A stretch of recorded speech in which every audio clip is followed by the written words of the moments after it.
Excel को सीखने के साथ साथ एक चीज़ जो कि सीखना कंपलसरी है वो है एक्सेल के फार्मूलाज। तो क्या फार्मूलाज या फिर फंक्शंस के अलावा भी एक्सेल पर कोई काम कर सकते हैं? बिल्कुल नहीं।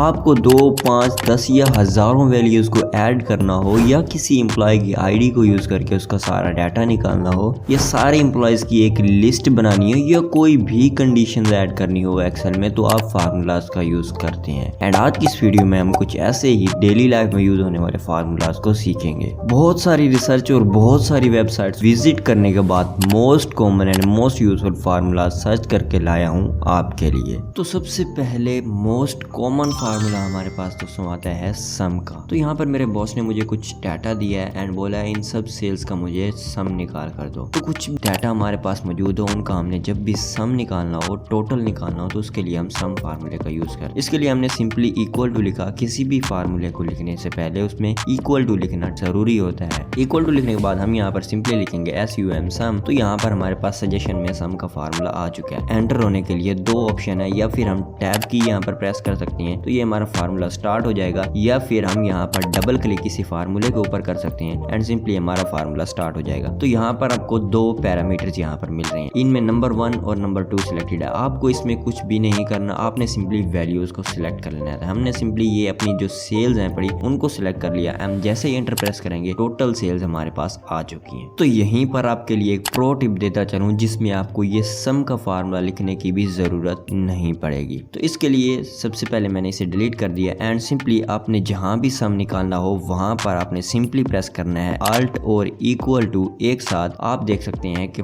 सम का फार्मूला खुद ब खुद ही लग चुका है एंड सिंपली आपने यहाँ पर वैल्यूज को सिलेक्ट करने के बाद एंटर प्रेस करेंगे तो आप देख सकते हैं कि उसका सम निकल आया है। तो ये थी प्रो टिप आपके लिए। बट प्रॉब्लम उस वक्त हुई जब मेरे बॉस ने मुझे कहा कि मुझे इन सेल्स में से सबका सम नहीं चाहिए, बल्कि सिर्फ और सिर्फ जो कैमराज हैं पड़े उनका सम चाहिए कि कैमराज के टोटल कितने प्रोडक्ट सेल हुए हैं। तो मेरे पास दो ऑप्शन थे। पहला ऑप्शन कि मैं कैमराज को इस पूरी लिस्ट में सर्च करता, जैसे एक ये दो कैमराज हैं, फिर इनकी जो प्रोडक्ट की जो सेल्स हैं पड़ी उनको ऐड करता आपस में एंड देन यहाँ पर लिखता। तो इन सबको स्मार्टली करने के लिए हमारा दूसरा फार्मूला है जो कि है सम इफ का। तो इसके लिए हमने सिंपली यहाँ पर इक्वल टू टाइप किया एंड सिंपली लिखा SUM sum IF if and simply हमारे पास यहाँ पर सजेशन में सम इफ आ चुका है। सिंपली टैब के प्रेस की एंड सिंपली हमारा फार्मूला स्टार्ट हो चुका है। यहाँ पर हमें मिल रहे हैं 3 पैरामीटर्स। सबसे पहला है रेंज, उसके बाद criteria and then sum range. Range आप समझ ले बड़ी रेंज, जैसे बड़ी गाड़ी होती है रेंज रोवर, तो इसी तरह आप समझ ले रेंज बड़ी। तो बड़ी मतलब वो सारा डाटा। तो हमने सिंपली उस सारे डाटा को आपस में सेलेक्ट कर लेना है। तो इस सारे डाटा को हमने सिंपली सिलेक्ट कर लिया। उसके बाद जैसे हमने कॉमा प्रेस कर दिया हमारे पास नेक्स्ट पैरामीटर ऑन हो गया एंड सिंपली वो बोलता है क्राइटेरिया। रेंज मतलब बड़ा एरिया, क्राइटेरिया मतलब छोटा एरिया, वो स्पेसिफिक एरिया। जैसे हमारे पास रेंज रो में एक स्पेसिफिक एरिया होता है जिसमें ड्राइवर सीट पर बैठकर ड्राइवर गाड़ी चलाता है। तो सिंपली हमारा स्पेसिफिक एरिया क्राइटेरिया कौन सा है, पर हमने कैमराज का बेसिकली निकालना है। तो हमने सिंपली कैमरा सिलेक्ट कर लिया, या फिर हम खाली सेल को फिलहाल सिलेक्ट करते हैं और यहाँ पर हम जो भी लिखेंगे उसकी सेल्स हमारे पास आ जाएंगी। तो हमने इसका क्राइटेरिया कर लिया। उसके बाद बोलता है सम रेंज, यानी कि बड़ी रेंज जिसमें हमने सम करना है। तो ये हमारी बड़ी रेंज है जिसमें से हमने सम निकालना है। सिंपली एंटर प्रेस कर दिया तो फिलहाल इसने 0 दिया है और जैसे ही हम यहाँ पर कैमरा टाइप करते हैं तो ये हमें कैमरे की टोटल सेल्स दे रहा है। आप देख सकते हैं कि यहाँ पर हमें कैमरे की ये फर्स्ट सेल हमारी ये है पड़ी एंड कैमरे की सेकंड सेल हमारी ये है पड़ी। तो इन दोनों को जब भी हम ऐड करते हैं तो हमारा इसका टोटल सम जो है वो 70 आता है। अब यहाँ पर हम जो भी वैल्यू टाइप करते जाएंगे, जैसे हम USB लिखते हैं तो ये हमारे पास USB की टोटल वैल्यूज 32 दिखा रहा है। बट क्या हमें हर बार यहाँ पर टाइप करने की जरूरत पड़ेगी? क्या कुछ ऐसा नहीं हो सकता कि यहाँ पर हमें सब कुछ हर बार टाइप करने की जरूरत ना पड़े, बल्कि जो चीज हम चाहें उस पर जस्ट क्लिक करें एंड उसकी सेल्स हमारे सामने आ जाए? बिल्कुल ऐसा हो सकता है। तो इसी के लिए हमारी नेक्स्ट टिप है जो कि है tip number 3, drop down list. तो इसके लिए हम सबसे पहले क्या कर सकते हैं, हमने सिंपली उस सेल को सिलेक्ट करना है एंड उसके बाद हमने आना है सिंपली डाटा वाले टैब में एंड यहाँ आने के बाद आपको डाटा टूल्स में आना है है तो यहाँ आपको डाटा वैलिडेशन के नाम से एक ऑप्शन मिल जाएगा, सिंपली इसके ऊपर क्लिक कर देना है। यहाँ पर आपको सारी सेटिंग्स मिल जाएंगी, आपने किसी चीज को कुछ नहीं कहना है एंड सिंपली यहाँ पर अलाउ में आकर एनी वैल्यू को खत्म करके लिस्ट पर क्लिक कर देना है एंड बाकी चीजों को छेड़ने की जरूरत नहीं है। एंड सिंपली यहाँ पर आपको सोर्स नजर आ रहा होगा, यहाँ पर सोर्स पर क्लिक करके आपने सिंपली यहाँ पर जो आपके प्रोडक्ट्स हैं पड़े, जो भी आपका डाटा है पड़ा, सिंपली इसको सिलेक्ट करें एंड एंटर प्रेस कर दें। तो जैसे ही आप एंटर प्रेस करेंगे तो आपके पास यहाँ पर लिस्ट बनकर आ जाएगी। यहाँ आप देख सकते हैं कि एक छोटा सा हमारे पास आइकॉन है। तो अब हमें हर बार हर प्रोडक्ट को लिखने की भी जरूरत नहीं पड़ेगी, हम सिंपली यहाँ पर क्लिक करेंगे तो जिस प्रोडक्ट की हमें चाहिए होगी हम उस पर क्लिक कर देंगे। जैसे बैक कवर का डाटा चाहिए तो हम सिंपली बैक कवर पर क्लिक करेंगे एंड सिंपली हमारे पास बैक कवर का डाटा। हमें कुछ और डाटा चाहिए, लाइक हमें यूएसबी का डाटा चाहिए तो हमें यूएसबी का डाटा मिल गया। तो नेक्स्ट फार्मूला हमारे पास है पड़ा वी लुकअप, जो कि बहुत ही इंपॉर्टेंट है और आसान भी बहुत है, बस आपको इसको पूरे फोकस के साथ समझना है। तो यहाँ पर एम्प्लॉयज़ का डाटा मौजूद है पड़ा हमारे पास, जो कि मेरे बॉस ने मुझे दिया है और हम उसको उनकी आईडी को यूज़ करके सिंपली उनका डाटा जैसा कि ईमेल, सैलरी और नेम फाइंड आउट करेंगे। एग्जांपल के तौर पर हम यहाँ पर 6 आईडी लिख देते हैं, आईडी नंबर 6 का हम ईमेल निकालना चाहते हैं आपको फॉर एग्जांपल। तो सिंपली हम इसके लिए वी लुकअप फार्मूला का यूज़ करेंगे। सिंपली सबसे पहले इक्वल टू टाइप करेंगे एंड सिंपली लिखेंगे VLOOK। आपके पास सजेशन में आ जाएगा, आपने सिंपली टैब की प्रेस करनी है और ये फार्मूला ओपन हो जाएगा। यहाँ पर हम देखें गौर से तो हमारे पास 4 पैरामीटर हमें मिल रहे हैं। तो सबसे पहला पैरामीटर है लुकअप वैल्यू, वो वैल्यू जिससे हमने फाइंड करना है। तो ये हमारी आईडी है पड़ा, आईडी की मदद से हमने इन सब का डाटा निकालना है। आप अपनी मर्जी से डाटा को जिसकी मदद से निकालना चाहें, जैसे आप आईडी से निकाल सकते हैं, आप उसके नेम से निकाल सकते हैं, आप उसके अकाउंट नंबर से निकाल सकते हैं, आप उसके CNIC से उसका डाटा निकाल सकते हैं। तो जिसकी मदद से आप डाटा निकालना हो उसको यहाँ सिंपली लिखेंगे, कॉमा प्रेस किया एंड हमारे पास बोलता है टेबल अरे। टेबल अरे मतलब वो पूरा टेबल जिसमें से हमने डाटा को फाइंड आउट करना है। तो ये सिंपली हमारे पास पूरा डाटा हमारा ये मौजूद है, ये है टेबल अरे। सिंपली हमने टेबल अरे सिलेक्ट कर लिया एंड कॉमा प्रेस कर दिया, बोलता है कॉलम इंडेक्स। तो यहाँ पर बेसिकली ये जो हमारे पास CDE होते हैं ये हमारे कॉलम होते हैं, हमें चाहिए ईमेल। तो सिंपली ईमेल यहाँ पर देखें तो यहाँ कॉलम नंबर 3 में आता है, आईडी हमारा कॉलम नंबर 1, नेम हमारा कॉलम नंबर 2 एंड ईमेल हमारा कॉलम नंबर 3। तो हम सिंपली यहाँ पर 3 टाइप कर देंगे एंड सिंपली हमने प्रेस कर दिया कॉमा एंड उसके बाद हमारे पास यहाँ पर 2 ऑप्शन है, ट्रू यानी कि अप्रोक्सीमेट मैच, फॉल्स यानी कि एग्जैक्ट मैच। तो हमें एग्जैक्ट मैच चाहिए तो हम सिंपली फॉल पर डबल क्लिक कर देंगे एंड उसके बाद हमने सिंपली एंटर प्रेस कर दिया। तो आप देख सकते हैं कि आईडी नंबर 6 का जो ईमेल था वो हमारे पास आ चुके हैं। हम इसको जरा वेरीफाई कर लेते हैं। आईडी नंबर 6 पर आते हैं एंड आप देख सकते हैं यूजर 74135, यूजर 74135 इसका ईमेल आ चुका है। इस तरह आप इसका जो डाटा लाइक सैलरी निकालना चाहते हैं तो सिंपली हम यहाँ पर कॉलम नंबर चेंज करेंगे। जैसे इसकी सैलरी कॉलम नंबर 4 में है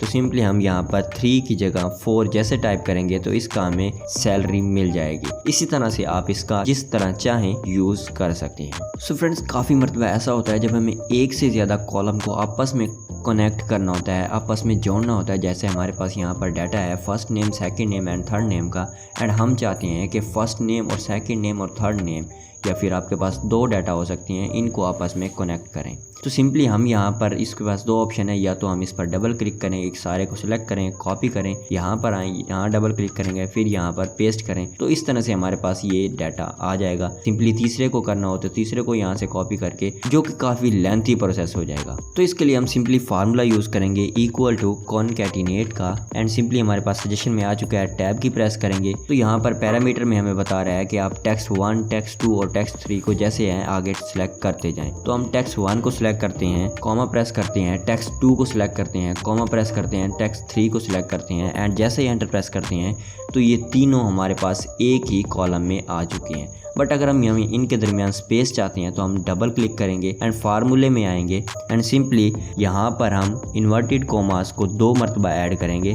फर्स्ट टाइम ऐड करने के बाद एक स्पेस देंगे, फिर दूसरी मरतबा ऐड करेंगे एंड सिंपली कोमा प्रेस कर देंगे। तो आप देख सकते हैं कि इन दोनों के दरमियान 2 कोमा के दरमियान हमने ये लिख दिया जो कि स्पेस है। यहाँ पर आप स्पेस की जगह एंड का ऑप्शन या कोई टेक्स्ट भी लिख सकते हैं अपनी मर्जी से, एंड सिंपली नेक्स्ट वाले के साथ भी हम सेम काम करते हैं। तो आप देख सकते हैं कि हमने दोनों वर्ड्स के दरमियान यहाँ पर स्पेसिस ऐड कर दी हैं। हम जैसे एंटर प्रेस करते हैं तो आप देख सकते हैं कि हमारे पास यहाँ पर स्पेसिस आ चुकी हैं। अरियान सिंह शेख यहाँ पर उनके दरमियान स्पेसिस आ चुके। बट कई मरतबा ऐसा होता है जब हमारे पास एक्स्ट्रा स्पेसिस आ जाती हैं, जैसा कि आप देख सकते हैं कि हमारे पास यहाँ पर अरियान सिंह और शेख के दरमियान एक्स्ट्रा स्पेसिस हैं पड़ी, जैसे 2, 3, 4 यहाँ पर हमारी स्पेसिस हमने गलती से ऐड कर दी, या आपके पास कोई और डाटा मौजूद हो सकता है, ज़रूरी नहीं है आपने कॉनकैटिनेट का फार्मूले के बाद ही डाटा निकाला हो। तो एक्स्ट्रा स्पेसिस को ख़त्म करने के लिए हमारे पास फार्मूला है पड़ा ट्रिम का। सिंपली हमने इक्वल टू प्रेस किया, ट्रिम का फार्मूला लिखा, टैब की प्रेस की एंड सिंपली हमने सिलेक्ट किया जिसमें हमारा डाटा मौजूद है, जिसमें एक्स्ट्रा स्पेसिस वाले वर्ड मौजूद हैं, सिंपली एंटर प्रेस कर दिया। तो आप देख सकते हैं कि इस फार्मूले ने एक्स्ट्रा स्पेसिस को डिलीट करके सिंपली एक स्पेस को रख दिया है बाकी। तो काफ़ी मरतबा हमें फार्मूलाज में एक्सेल की शीट्स में कुछ कंडीशंस ऐड करनी होती हैं कि अगर ऐसा हो तो ऐसा करना चाहिए, ऐसा हो तो ऐसा करना चाहिए। तो उसके लिए हम काफ़ी फार्मूला यूज़ करते हैं, जिसमें से हमें फर्स्ट फार्मूला हमारा आता है इफ़ का। तो यहाँ पर हमारा डाटा मौजूद है एंड हम चाहते हैं कि ऐसे बच्चे जिनका 50 से ज़्यादा मार्क्स हैं पड़े वो पास, और जिनके 50 से कम हैं पड़े वो बच्चे बेसिकली फेल हैं। तो इसके लिए हमारे पास फार्मूला नंबर है 7 इफ़। हमने सिंपली इक्वल टू प्रेस कर दिया एंड सिंपली यहाँ पर लिखेंगे इफ़। तो हमारे पास इफ़ आ चुका है एंड सिंपली टैब की प्रेस करेंगे तो यहाँ पर हमें 3 पैरामीटर देखने को मिल रहे हैं। लॉजिकल टेस्ट, वैल्यू अगर सही हो तो क्या जवाब है, और वैल्यू अगर गलत हो तो क्या जवाब है। तो लॉजिकल टेस्ट मतलब लॉजिक्स होते हैं, फैसले होते हैं, greater than, less than, equal to, greater than, equal to, ये सारे हमारे लॉजिक्स में आ जाती हैं। तो सिंपली हमने लॉजिक डिफाइन करना है, ज़्यादा मुश्किल नहीं है, जस्ट आपको थोड़ा सा फोकस करना है एंड सिंपली हम चाहते हैं कि इस सेल में हमारे पास जो डाटा मौजूद हो, अगर यहाँ पर जो हमारे पास सेल है उसमें मौजूद डाटा 50 से कम है तो क्या करो, तो इन्वर्टेड कोमास के अंदर हम लिख देंगे फेल। तो बेसिकली हमने इन्वर्टेड कोमास के अंदर क्यों लिखा, जब भी हम कोई टेक्स्ट लिखते हैं फार्मूले के अंदर तो हम उसको इन्वर्टेड कोमास के अंदर लिखते हैं, बट जब भी हम कोई डिजिट लिखते हैं तो इसको इन्वर्टेड कोमास के अंदर लिखने की ज़रूरत नहीं होती। सिंपली हमने कॉमा प्रेस कर दिया। अब बोलते हैं अगर वैल्यू फॉल्स हो तो क्या करें, मतलब अगर 50 से ग्रेटर देन हो इस सेल में, जैसे 65 हो तो क्या हो, तो हमें पास्ट का ऑप्शन दो। सिंपली हमने लिख दिया, हमें उसे बोल दिया कि अगर वैल्यू यहाँ पर 50 से लेस देन हो तो फेल, अगर 50 से ग्रेटर देन हो मतलब कोई और ऑप्शन हो तो पास का ऑप्शन दो एंड सिंपली एंटर प्रेस कर दिया। तो आप देख सकते हैं कि ये 50 से कम है तो उसने हमें फेल का ऑप्शन दे दिया। हम इसको जैसे ही इसे डॉक्टर के साइन पर डबल क्लिक करते हैं तो ये हमें सारा निकाल कर दे देगा। बट यहाँ पर आपको एक प्रो टिप देता चलूँ, हम चाहते हैं कि जो पास बच्चे हैं पढ़े वो ग्रीन हो जाएं, तो हम सिंपली यहाँ पर इस सारे को सिलेक्ट करेंगे, होम टैब में आएंगे, यहाँ सिंपली हमें स्टाइल्स वाले ग्रुप में जैसे आएंगे तो यहाँ हमें कंडीशनल फॉर्मेटिंग का ऑप्शन मिल रहा है। तो सिंपली हम इस पर क्लिक करेंगे तो यहाँ पर हमें ऑप्शन मिल रहा है हाईलाइट सेल्स रूल्स। तो सिंपली थोड़ा ड्रॉप डाउन रखेंगे तो इक्वल टू हमें यहाँ पर साइन मिल रहा है। तो जैसे हम इक्वल टू पर क्लिक करेंगे एंड सिंपली हमने पास वालों को हाईलाइट करना है, सिंपली हम PASS पास लिख लेंगे एंड आप देख सकते हैं कि उसको हाईलाइट है। अब यहाँ पर आप कलर भी डिफाइन कर सकते हैं कि उसका कलर कैसा होना चाहिए। तो बेसिकली वो पास हो गए हैं तो हम यहाँ पर ग्रीन रख देते हैं एंड सिंपली हमने एंटर प्रेस कर दिया। तो आप देख सकते हैं कि यहाँ हमें पास जो बच्चे पास हैं पढ़े उनको ग्रीन कर दिया गया है। सो फ्रेंड्स, अगर हम यहीं पर देखना चाहते हैं हमारी टोटल क्लास का एवरेज कितना रिजल्ट आया है, तो इसके लिए हमने सिंपली यहाँ पर फार्मूला है हमारा फार्मूला नंबर